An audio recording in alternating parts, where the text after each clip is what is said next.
Hey, what's up guys? Welcome to today's tutorial. So I promised I was going to show you guys how I made this after drafting it. So I hope you enjoy, watch, practice and learn. Thank you for always supporting. I will not stop thanking you guys. You can see the sleeves, beautiful, everything right in place, everything just fine. So sit right back, watch, enjoy and let's go.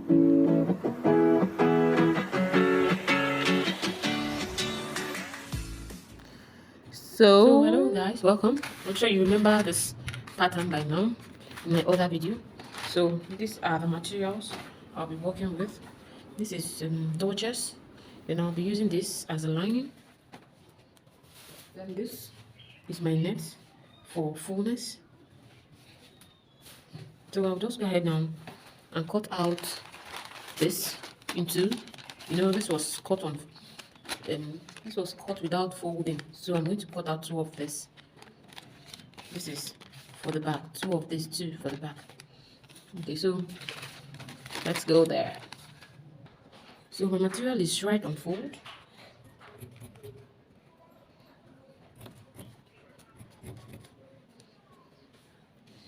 And I'm supposed to add it.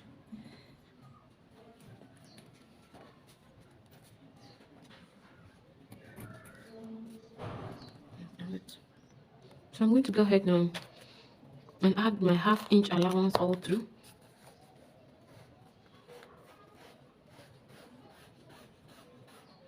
Okay, it's already added. I'm just supposed to cut out straight. Forgive me. So I'm done cutting out two of this and two of this.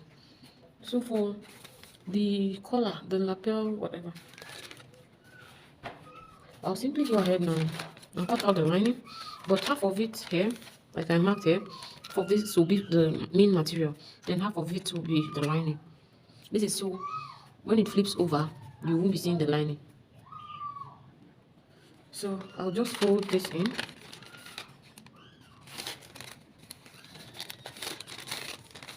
I'm going to be cutting this side for the main fabric. Let me do that. I'm just going to pin it down. I don't want to waste this material. So remember, this is where I'm cutting out.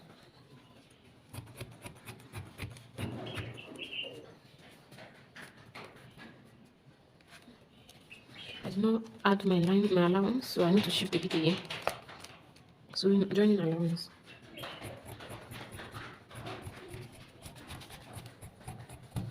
Every other allowance was added in the pattern paper, just the joining allowance, so I have to add it.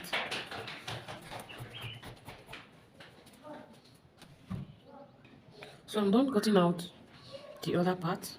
This will be attached to the lining when you're joining, so it shows when it's flipped. I don't know if you get me. So when it's joined like this will be showing instead of the lining. See? Then this other remaining part will be my lining, normal lining. So right now, I'll go ahead now and attach interfacing to this side and this side, this side and this side, interfacing, so it gives it some kind of firmness. Okay, so welcome to my sewing table. So I'm just going to go ahead now and join both sides. Remember the part I cut out half, that I cut the lining half of it.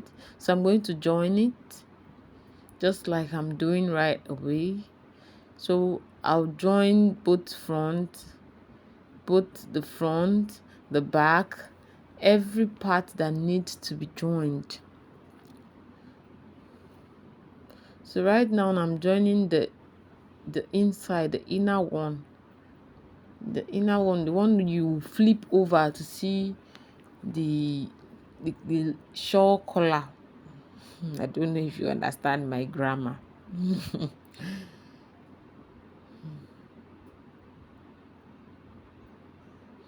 So now I'm going to join both the front and the lining now. The front and the lining. the front and the lining of each part of it.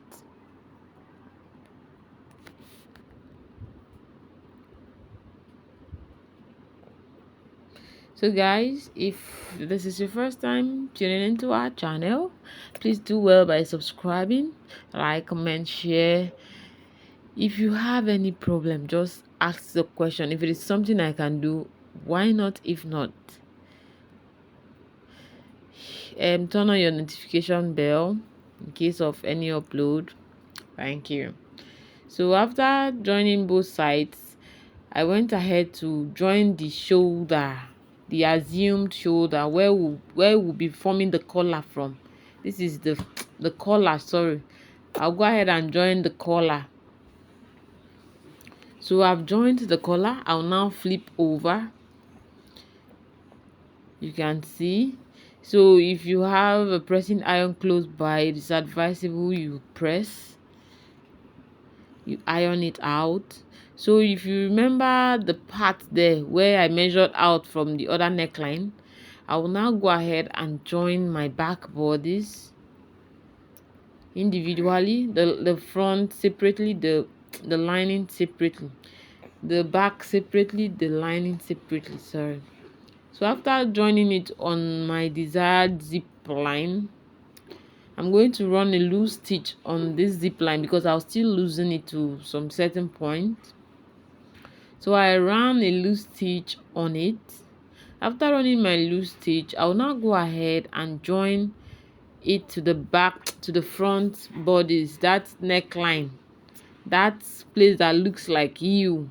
I'm going to join my neckline for the back bodies to that place that looks like you on the front bodies after joining your collar. So after doing that, I'll now go ahead and take my back bodies and join to my front neckline. You see that U part there? I will now use this back bodies, open up the zipper part, place it right in front side facing front. I will now sew on it just like I'm doing. Please, if you don't understand my grammar, you can just watch closely. So I'm just going to sew right there where you see me pinning down. Please, if you cannot work without pinning this, it will give you a little problem. So it is always advisable to use your pin to put them in place. So you can see me using pin now to hold them down. So after pinning, I'm going to sew right there where I'm just pointing at directly now. So I'm done sewing there. I'm cutting out my threads. The unwanted threads will be cut off.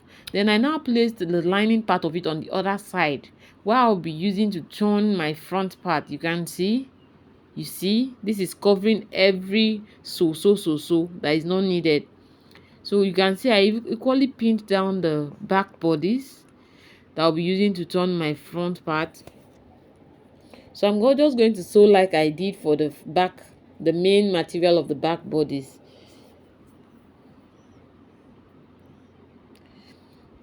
So after sewing now, I'm going to go ahead now and join the shoulder part. This part down is the shoulder. If you notice, it is a bit longer.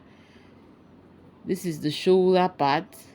You sew it in such a way that it will not cause a problem to you, because if it's not properly sewn, the shoulder part will not be relaxed. Your shoulder will not be relaxed. Then after sewing, it is equally advisable to give it a notch.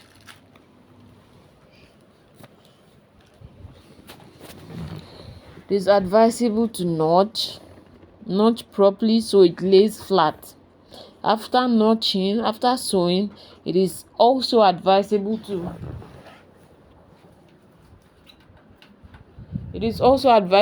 sew, to iron, sorry.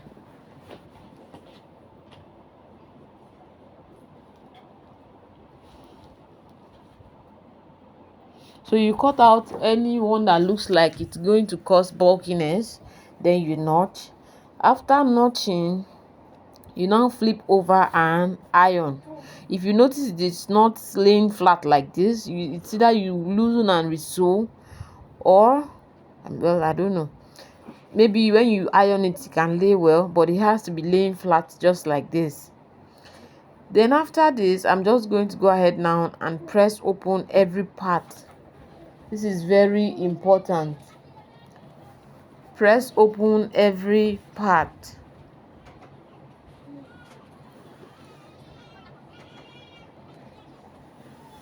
So after ironing, this is what it looks like. You can see it's already coming out very fine.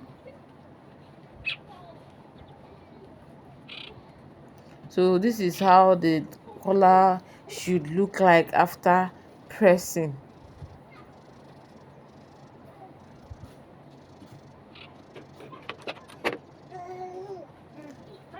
So I'm just going to go ahead now and shapen the bodice. After shaping the bodice, I now went ahead to close my overlap. You remember I left 3.5 inches while I was drafting, so I'm just going to go ahead now and sew that 3.5 inches in place. As you can see, this is the overlap. I left 3.5 inches, so I just went ahead to sew in the 3.5 inches.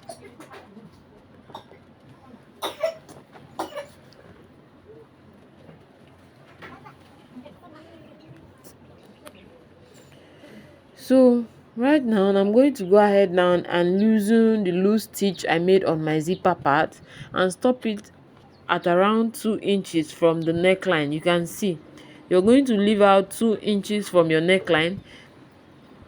Then for the lower part, I went ahead to cut out 180-degree flay, that is half flay, 2 parts, one for the main bodice and the other for the lining.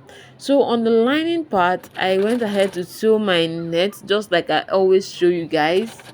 By now you should know this is my normal pattern. I went ahead to gather my net on the lining part of it. So this is me gathering the net part, the net on the lining. After that, you can see I was done with gathering the net on it. So now for the main bodice, I'm going to go ahead now and notch the midpoint.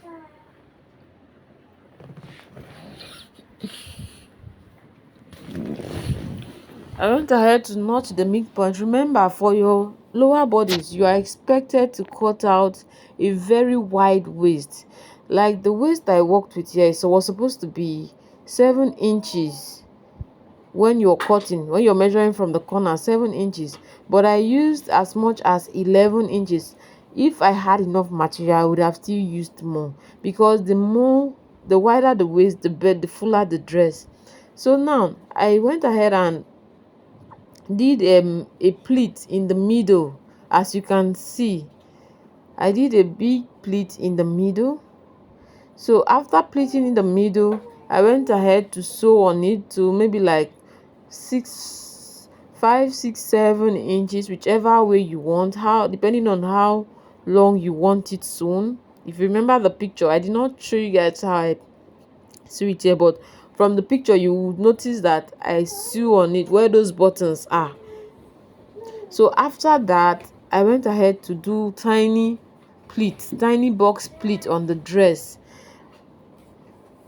Please, if you have enough material, this dress will make more sense if you cut out a very wide waist, or you make your flay a 360 flay, and the 360 flay still has to have a very wide waist, so you can pleat as much as you want. The fuller, the finer. So I was still pleating, doing my pleats on the lower bodies. So I made sure after pleating I still had my desired waist measurement, which was 23. The waist measurement I was working with here was 23. So you can see the pleat. So here, right where I'm pointing at right now, I went ahead to sew on it. You see there, I top stitch about 6 to 7 inches where I put my buttons. I sew on it. So after that, I now went and checked if it was still on track, if my 23 inches was still on track. So I noticed we were still on track. After that, I now brought out the upper bodice, made sure the front bodice was in alignment with the lower bodice. Where I pleated, where I'm going to sew on, it was directly under the shawl collar. You can see I'm making sure that they are aligned. So I'm going to go ahead now and pin it. After pinning it, you can see I've sewn it and it is directly under it. So you can see the net underneath it. I went ahead to join both lining with the front upper lining, then the front part I joined with the lower part, sorry. So when joining it, you notice that the overlap will cause you a little problem when you're joining the lining. So it is always advisable to join to a certain point and then you deviate from your main fabric and start joining the lining part.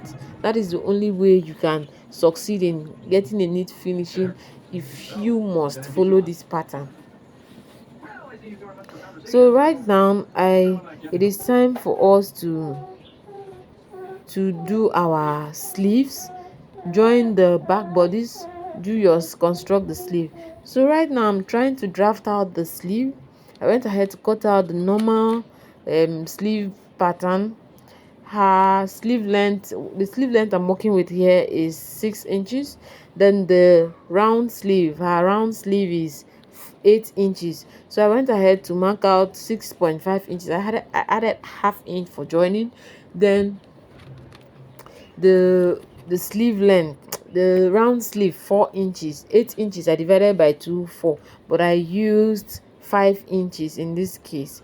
So after that, I placed my lining on my main fabric. I will now be using that one I cut out to cut out the puff sleeve on the main fabric. So I now went ahead to place the lining on my main fabric. I left 3 inches upwards and 2 inches downwards.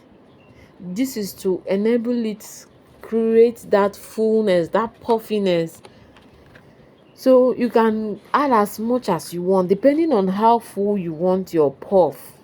So I just added 3 upwards and 2 downwards. Then I marked out every part. You can see. If you cannot understand, please watch. When you watch, you'd understand what, because I'm showing the signs. So I added 3 inches upwards and 2 inches downwards. I have repeated this plenty times. So now guys, if this is your first time, please do not forget to subscribe. Please endeavor to share, like and comment. This thing helps us grow and gives us more ginger to do more. So now I'm going right on to sew the sleeve. You gather your upper part and the lower part. It's either you pleat or you gather, whichever way works for you. So now I'm done gathering the lower and upper part, leaving little space for joining. So after that, I'll now use the lining part of it to sew on the main fabric. You can see I'm just going to sew down there, the lower part of it, the round sleeve area. I'll just sew there. Then after sewing there, I will now open up and join both sides. After sewing on the lower part, making sure that they are on the same length, that the main bodice is no longer than the lining part.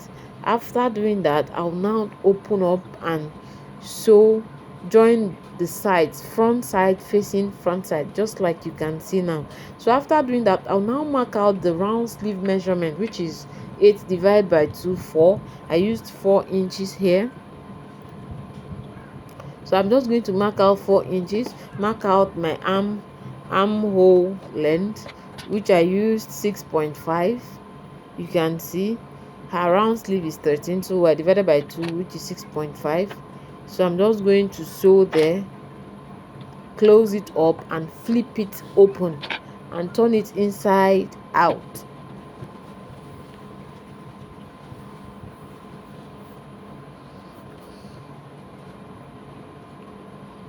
Please, I want to repeat this again.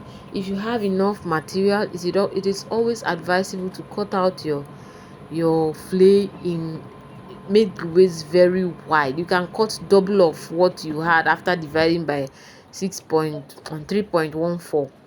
So right now I'm going to join my sleeves after sewing it, keeping it in place, joining the lining and the main fabric. I'm going to sew round just to keep it in place, right as I'm doing now, sewing it round to keep it in place. This is the puff. This is how to achieve a puff sleeve. It is not difficult. So guys, I hope you watched, you enjoyed every bit of this tutorial. If you did not, I enjoyed working on this dress. Yes, I enjoyed working on this dress.